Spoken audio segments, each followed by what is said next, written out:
Olá pessoal, salve Maria, somos da comunidade Católicos Amino Oficial e viemos trazer em forma de podcast informações sobre um conteúdo bastante interessado, principalmente aos que têm uma tendência ao misticismo e que na vasta maioria das vezes se deparam com uma imagem totalmente distorcida, mesmo infelizmente em meios católicos. Dividimos em 4 tópicos. Eu vou falar mais sobre o âmbito histórico. Não tenho nenhuma formação específica, como alguns aqui já sabem, sou apenas um agricultor. Peço que, se algum perito no assunto, algum católico, identificar algum erro, que por caridade nos contate para uma possível correção, ficaremos bastante gratos por isso. Nosso objetivo então é trazer para vocês fontes confiáveis. Acredito que muitas vezes pessoas se perdem em um bombardeio de informações, acabam chegando mesmo ao paganismo, sem distinguir o certo do errado. Lembrando que devemos observar bem, como em qualquer devoção, as prescrições da Santa Igreja, a fim de evitar desvios doutrinários ou práticas maus, até mesmo pagãs. A Igreja, desde os primeiros séculos, permitiu o culto nominal apenas aos 3 citados nas Sagradas Escrituras: São Miguel, São Rafael e São Gabriel, proibindo assim a invocação de anjos mencionados nos apócrifos ou mesmo em aparições particulares. Infelizmente, o que a gente vê hoje é bem o oposto disso em muitos locais, em muitas redes sociais e mesmo em cultos até bastante numerosos por aí. A palavra anjo tem o significado de mensageiro. Do original hebraico no Antigo Testamento se refere a esses puros espíritos como Malach Yahweh, emissários de Deus. A versão grega utilizou a expressão angelus e latim para angelus, palavra que serviu de base para as línguas ocidentais. Os anjos são seres intelectuais, racionais, são inferiores a Deus e mais perfeitos que os homens. Puros espíritos não ligados a corpo material, como nós. São dotados de uma inteligência luminosa e de uma vontade livre e possante. São imortais. Natureza simples se diferencia da alma humana, pois a alma humana foi criada para subsistir em união com o corpo material, se separando deste quando se dá o que chamamos de morte, até a ressurreição dos corpos. Inferiores quando a natureza apenas ao próprio Deus. A observação aqui é sobre Maria Santíssima, embora humana, feita elevada acima de todos os anjos, por ser mãe de Deus. A gente falou sobre isso no podcast sobre os dogmas marianos, podcast mais especificamente sobre a maternidade divina. É bom que os que tiverem interesse dão uma olhada também. É de fé que os anjos sofreram a prova. Não se sabe qual certo. E também de fé que os anjos bons gozam da visão beatífica. Os anjos bons, esses que passaram, né, na prova. E os maus, esses que não passaram na prova, sofram da pena eterna.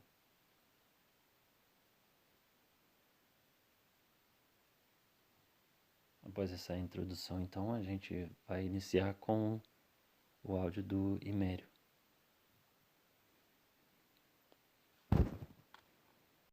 Bom dia, boa tarde e uma possível boa noite. Eu sou Arlan, vocês devem me conhecer talvez como Imério, quem sabe, meu nick na comunidade Católicos Amino.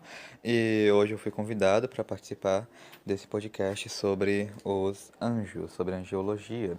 E eu gostaria de fazer aqui algumas anotações teológicas sobre os anjos, a situação deles, o paradeiro deles, o que são, onde vivem, o que comem. Vamos começar.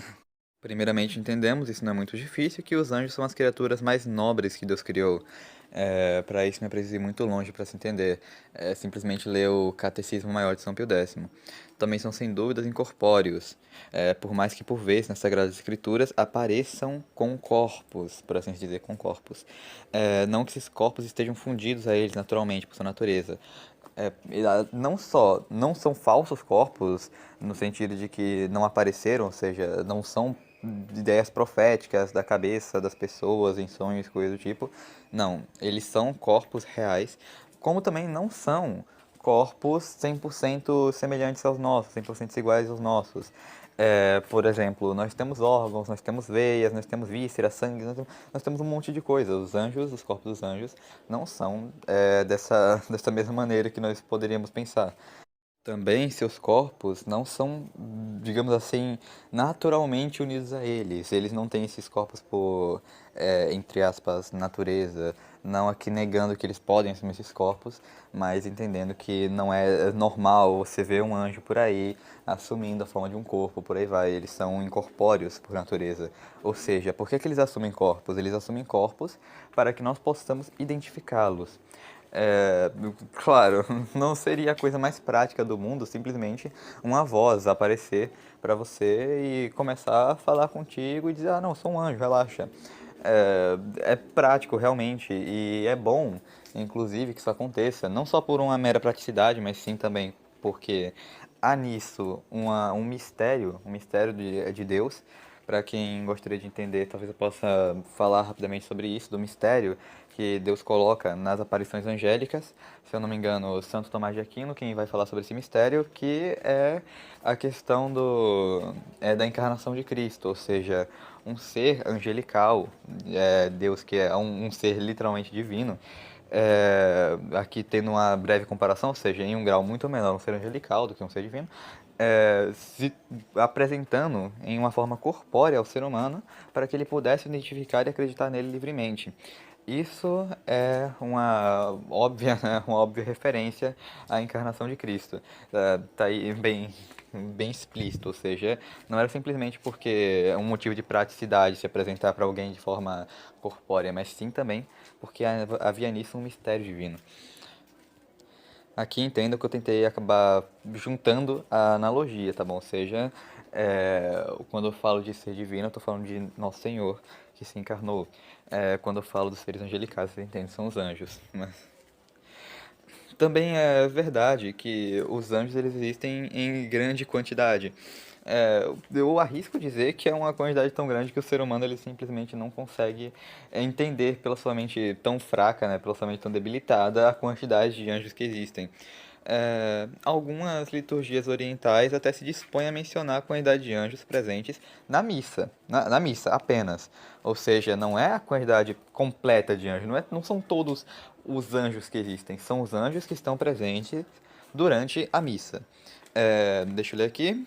São milhares e milhares e 10.000 vezes de milhares de hostes de anjos e arcanjos. Tendo em mente que a palavra hostes, como sendo semelhante a divisões em sentido militar. Ou seja, nós pegamos que você tem milhares e milhares e 10.000 vezes de milhares de divisões militares de anjos. Somente presente na missa. Isso deveria ficar ainda mais aterrorizante, para ser sincero, né? Deveria se tornar um tanto quanto aterrorizante, entendendo que a rebelião de Lúcifer arrastou de todos os anjos existentes um terço dos anjos do céu. Ou seja, a coisa não foi nada legal. Foi uma coisa feia mesmo. E por aproveitamento, por aproveitação, sei lá, da citação quanto aos demônios, é importante garantir isso, que na fé católica nós acreditamos no demônio. Nós não obedecemos o mandamento do demônio, mas nós acreditamos que ele existe. E eu também gostaria de ressaltar, um terço dos anjos do céu. Isso não é pouca coisa. Ao teu redor, nesse exato momento, além do teu anjo da guarda, também o teu anjo da guarda, assim, o lado bom da coisa, também é do lado mal ao teu redor, muito provavelmente, talvez dezenas de demônios te circulando, sempre te tentando, nem que seja um, deve ter algum por aí, circulando, tentando você buscando que você realmente faça o mal, buscando realmente te levar ao pecado, te levar a se afastar de Deus. É até importante garantir que nós acreditemos, professemos isso, para nos afastar desse lado do demônio, porque é uma coisa que tem que se manter constante, não é algo de se deixar de lado.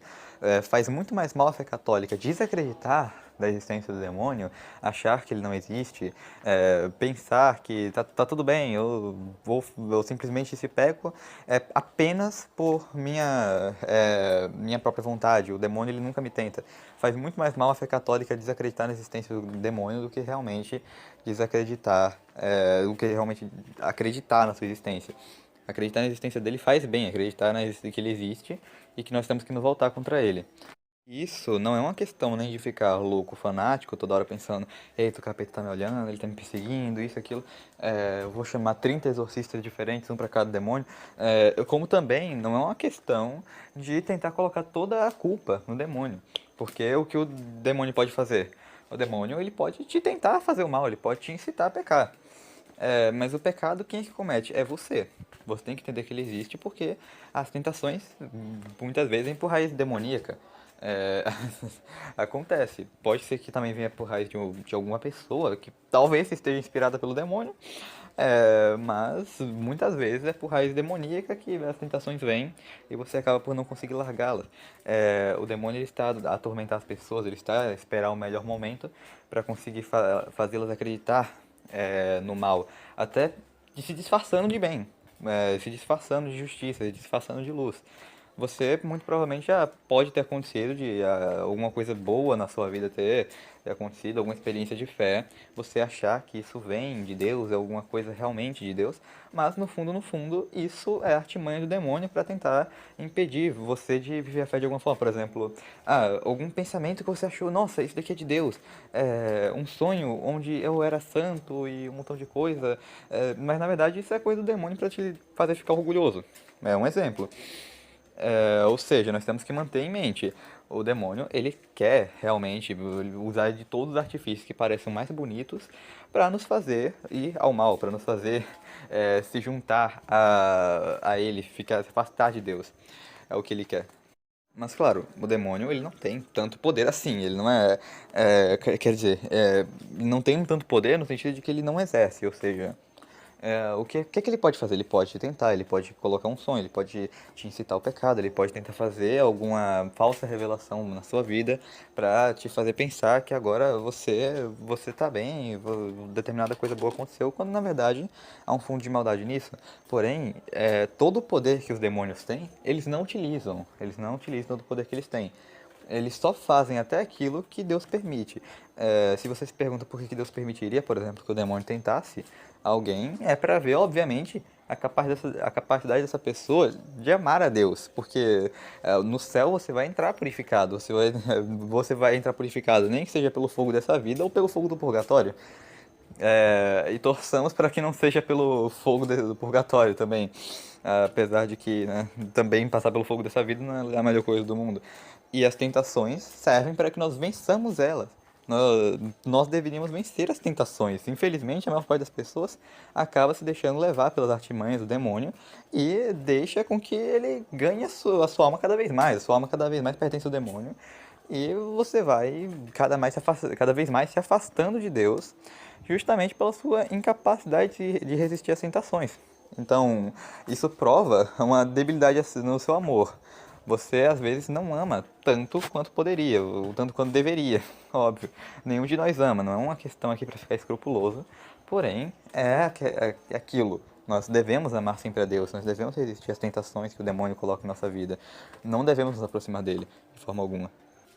Então, estudar a demonologia, estudar os demônios, estudar as atitudes dele em nossa vida é uma questão de saber quais as artimanhas que ele pode utilizar contra nós.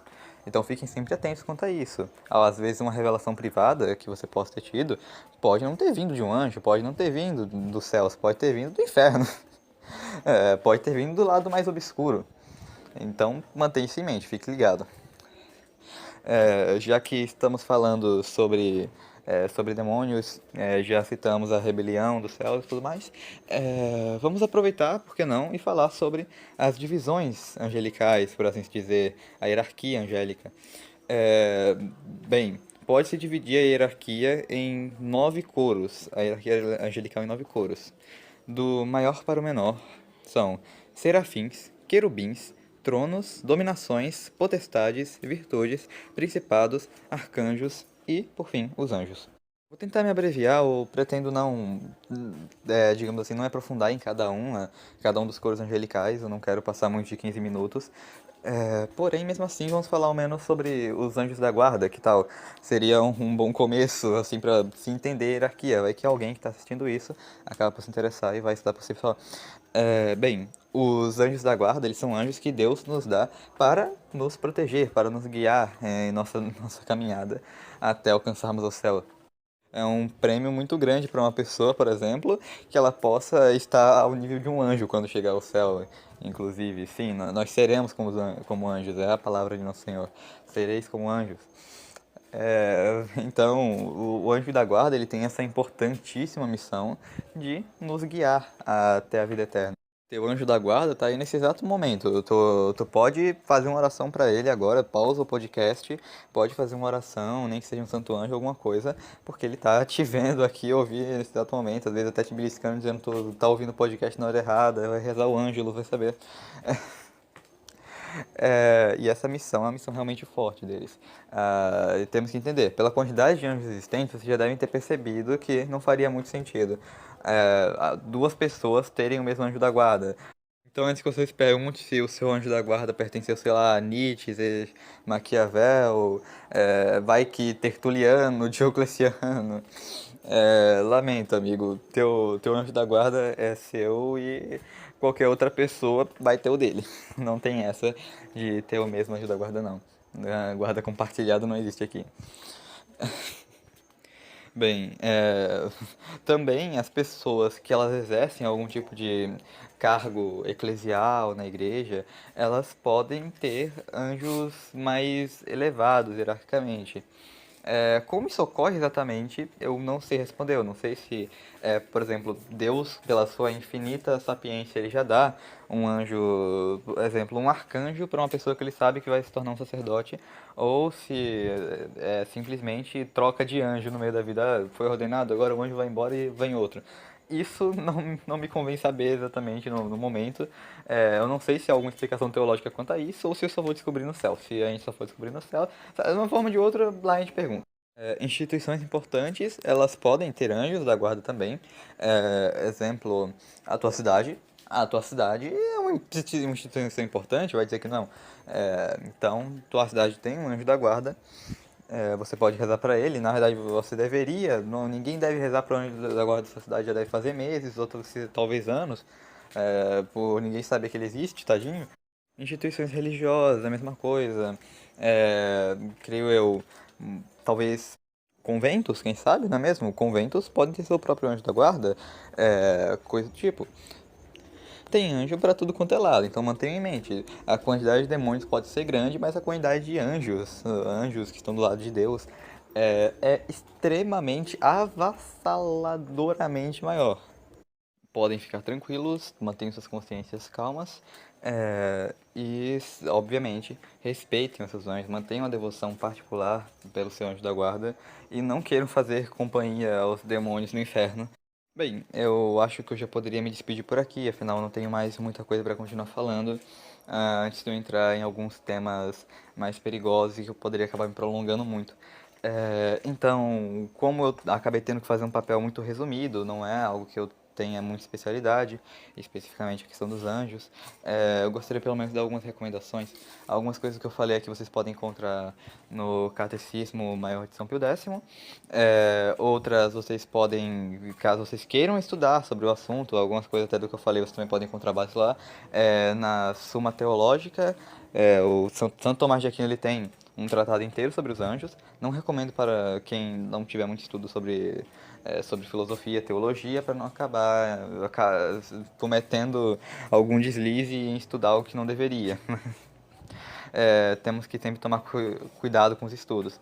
E o padre Antônio Roio Marim, ele também tem muita, digamos assim, também tem muitas citações, ele fala muito sobre os anjos, e fala muito bem, fala corretamente, é confiável as informações dele, então eu recomendaria, caso alguém queira estudar também sobre o assunto. Agradeço por terem me chamado para participar de mais esse podcast e até qualquer dia, talvez.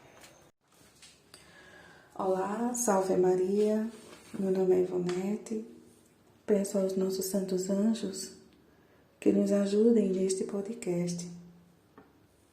Vou falar um pouco sobre a ação dos anjos na vida do povo de Deus, trazendo para vocês as passagens das Sagradas Escrituras. Mas quero começar com uma instrução retirada do Catecismo da Suma de São Tomás de Aquino, onde explica que o universo ou mundo é o nome que se dá ao conjunto de todos os seres criados por Deus. Estes seres contemplam o universo e estão divididos em 3 categorias de seres distintos, os quais são eles: os espíritos puros, os corpos e os compostos de matéria e espírito. Então, Deus criou todos imediatamente, sem auxílio de ninguém, porque só Ele pode criar, usando o império de Sua palavra e o influxo do seu amor. E Deus quis que houvesse os espíritos puros, que são os anjos.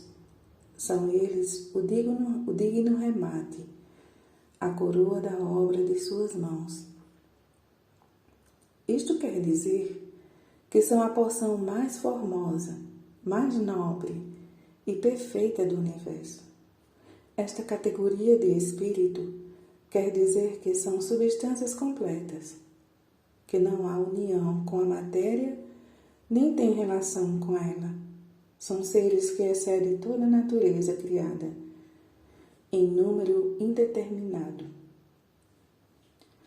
Mesmo não sendo substancial a um corpo, assim como as almas humanas o são, em algumas ocasiões têm aparecido em forma humana, apenas tinham dos homens a forma exterior.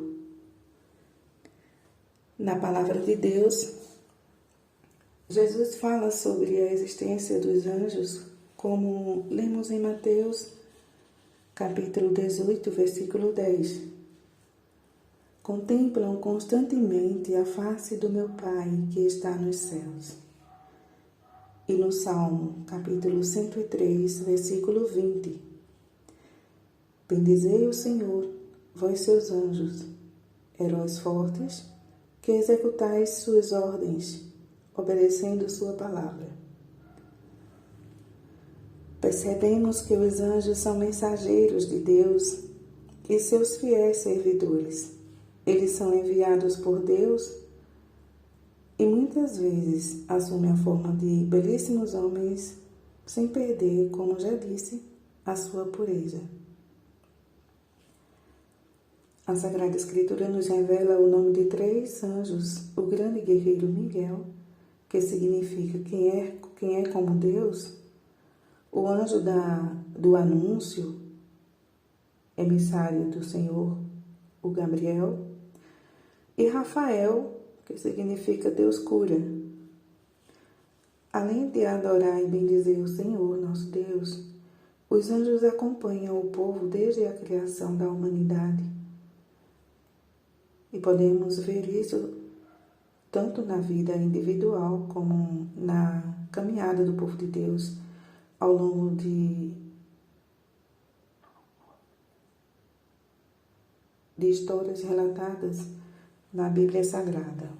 O anjo acompanhou Moisés e o povo israelita na saída do Egito. Está em Êxodo, capítulo 14, versículo 19 ao 20. O anjo de Deus que marchava à frente do exército dos israelitas mudou de lugar e passou para trás. A coluna de nuvens que estava na frente pôs-se detrás deles. entre o acampamento dos egípcios e o de Israel. A nuvem era tenebrosa, mas iluminava a noite, de modo que durante a noite inteira uns não podiam ver os outros. Ainda neste caminho, Deus fala a Moisés: mandarei um anjo à tua frente para que te guarde pelo caminho e te introduza pelo lugar que te preparei. No Antigo Testamento há vários termos que são relacionados aos anjos como filhos de Deus. Está em Jó, capítulo 16, versículo 2, capítulo 1,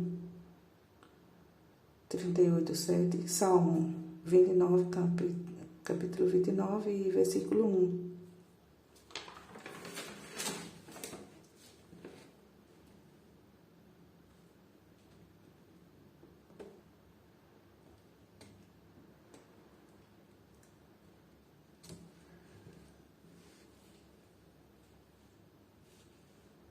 Na fuga de Jacó, em Gênesis capítulo 31, versículo 11 e 13, o anjo se declara explicitamente dizendo: eu sou o Deus que te apareceu em Betel, onde ungiste a coluna sagrada e me fizeste um voto. Há, na verdade, uma união entre Deus e seu anjo. Em Êxodo 3, capítulo 3, versículo de 2 a 6, aí no versículo 2 diz: apareceu-lhe o anjo do Senhor numa chama de fogo, do meio de uma sarça. No versículo 4, no entanto, se fala de Deus. Vendo o Senhor que Moisés se aproximava para observar, Deus o chamou do meio da sarça: Moisés, Moisés. Ele respondeu: aqui estou. E mais adiante Deus fala a Moisés da sarça: eu sou o Deus de teu pai, o Deus de Abraão, o Deus de Isaque, o Deus de Jacó. Em estudos exegéticos sobre a união entre Deus e o anjo de Javé, muitas vezes, como neste caso, há uma alternância entre a palavra Javé e a do anjo.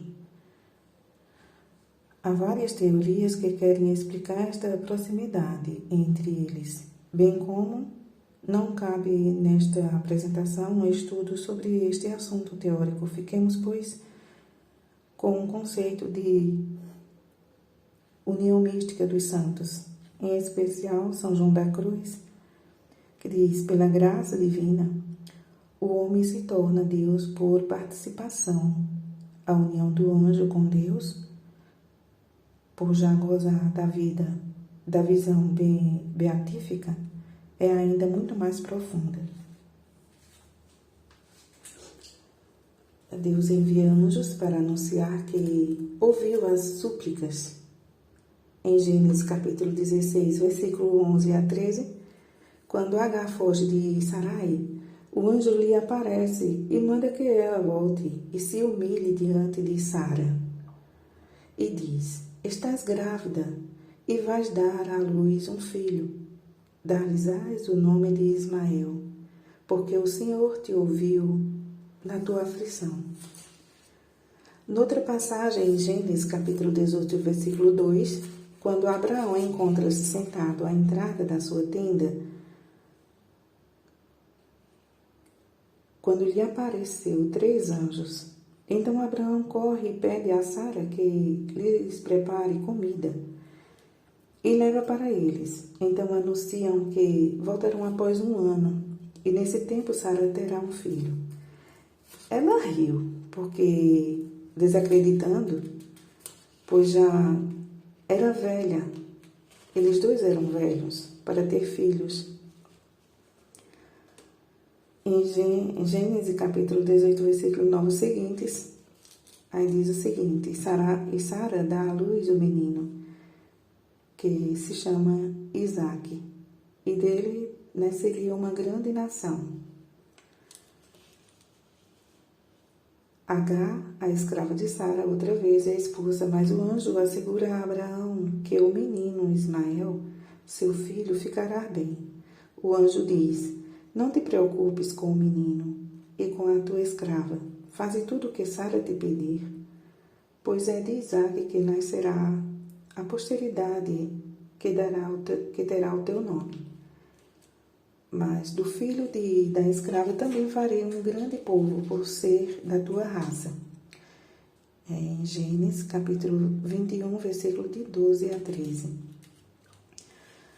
Mais adiante em Gênesis 22, capítulo 22, versículo 12 a 13.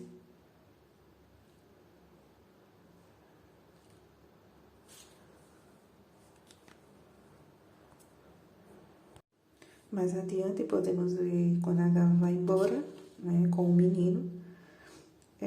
Depois de andar muito tempo, ela se sente sem ânimo e pronta para morrer, pois falta água e ela não quer ver o seu filho morrer. E o anjo de Deus lhe chamou, dizendo-lhe: Que tens, Agar? Nada temas, porque Deus ouviu a voz do menino do lugar onde está. Levanta-te e toma o menino e tem-no pela mão, porque farei dele uma grande nação. Então Deus abriu os olhos de Agar e ela viu um poço onde encheu o odre e deu água ao menino.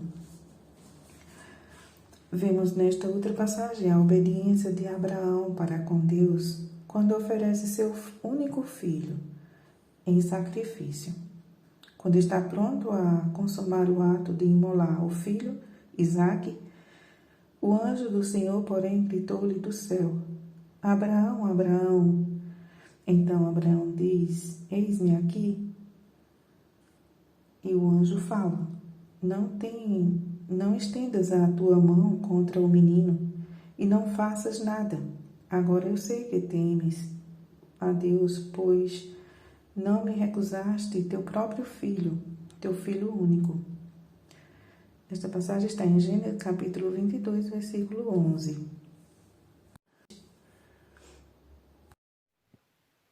Como dizia Aristóteles, a virtude está no meio. Evitemos ao máximo o extremo de negar a existência dos anjos e ao mesmo tempo exagerar na sua ação material. Historicamente falando, não encontramos nada mais antigo que a obra da criação. Podemos ler sobre os anjos no próprio Gênesis. Muitos dizem que os anjos são uma cópia das mitologias pagãs que foram adotadas pela Igreja.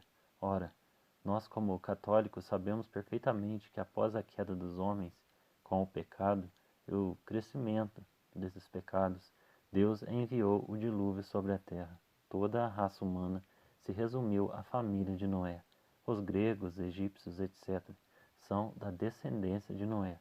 Logo, as coerências referentes à verdadeira religião derivam dos ensinamentos recebidos tradicionalmente e, é claro, deturpado grotescamente com o passar do tempo.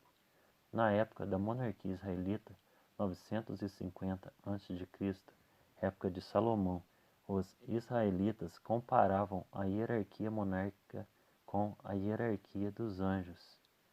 No século VI a.C., no exílio da Babilônia, referências do profeta Daniel e Ezequiel. Na Patrística, Santo Agostinho, 354 a 430. A Cidade de Deus, capítulo 11 e 29.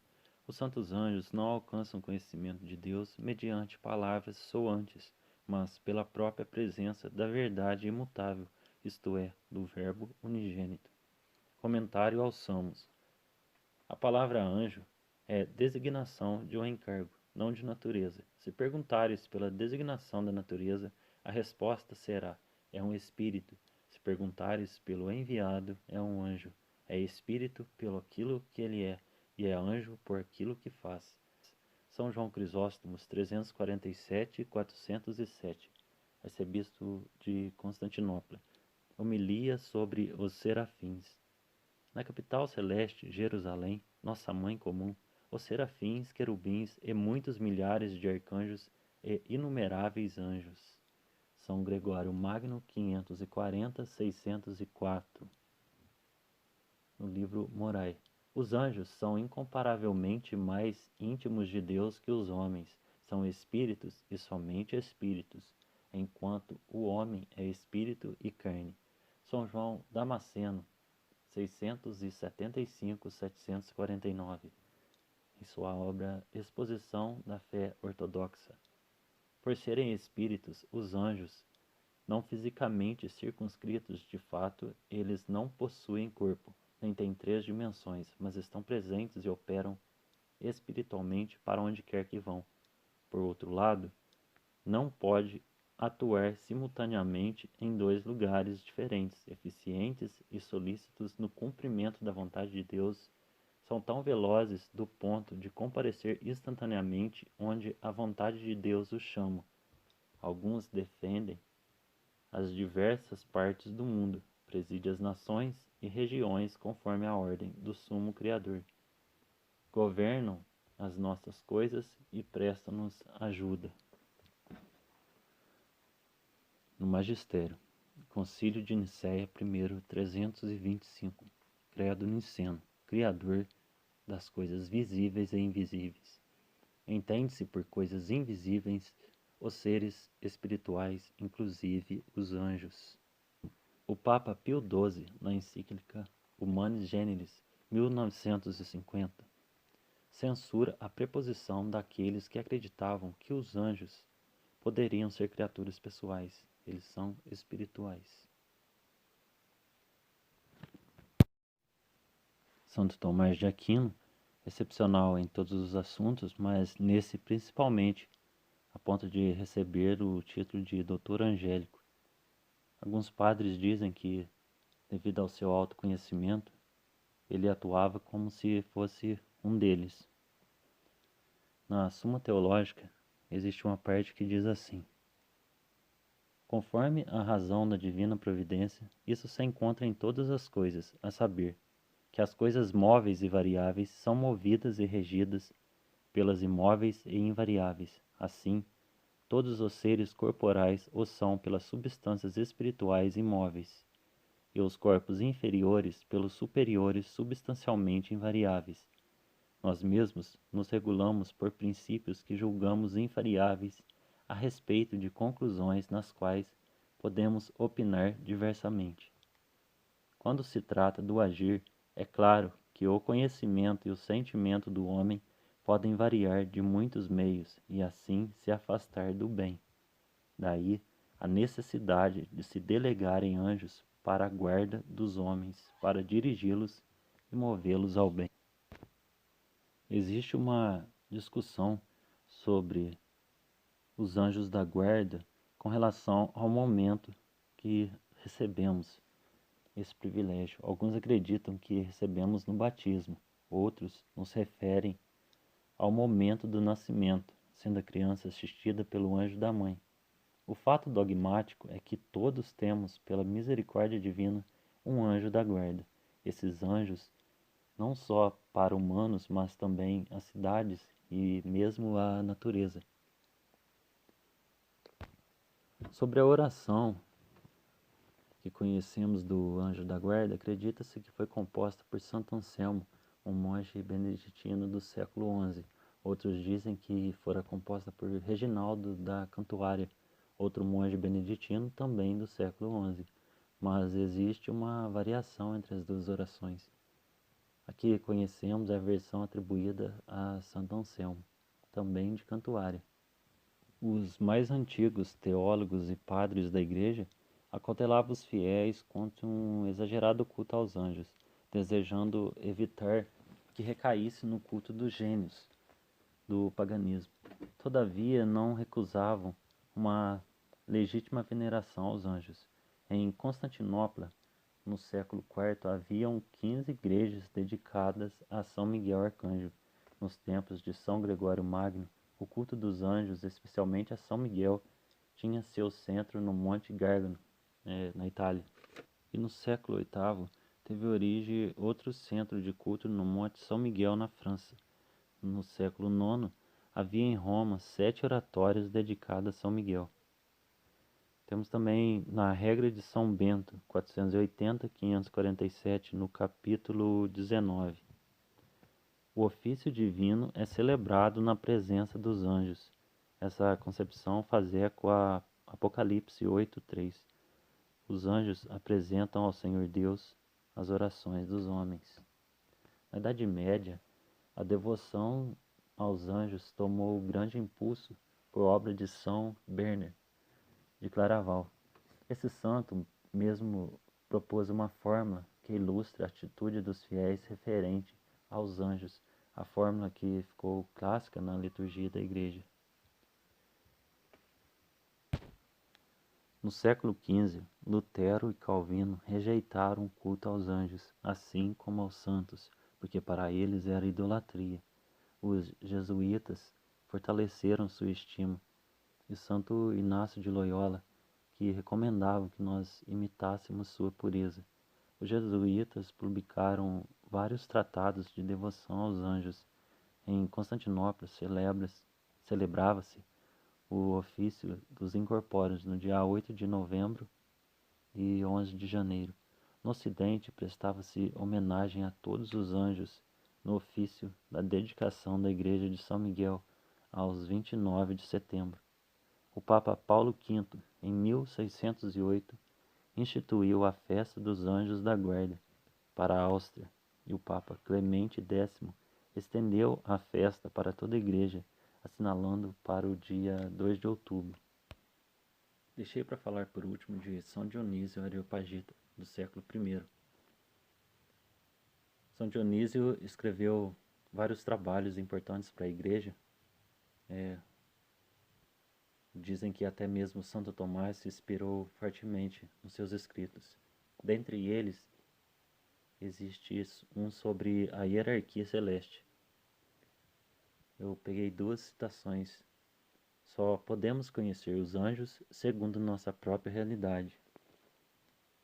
Chamo de hierarquia uma ordem, uma ciência, uma ação que se configuram, a tanto quanto possível, conforme os atributos divinos, e que reproduzem por meio de seus esplendores originais as luzes recebidas de Deus, a simplíssima e boníssima beleza de Deus, origem de toda a perfeição em si, desprovida de qualquer dessemelhança, no entanto, comunica a cada ser uma parte da sua própria luz, segundo a disposição de cada um, aperfeiçoa-os e, com a divina iniciação, reconfigura-os conforme o modelo de sua soberana e imutável perfeição. No primeiro capítulo do livro sobre a hierarquia celeste existe essa outra citação. Qualquer pessoa que use a inteligência percebe que a beleza visível é somente um sinal da beleza invisível. Os bons odores, tais como percebem nossos sentidos, são representações dos bálsamos espirituais. As luzes materiais são uma imagem de copiosa efusão da luz imaterial. O vigor do ensinamento sagrado corresponde à plenitude contemplativa da inteligência. As ordens e os graus deste mundo são, portanto, reflexo da ordem harmoniosa da hierarquia celeste. E muito obrigado a todos que ouviram até aqui.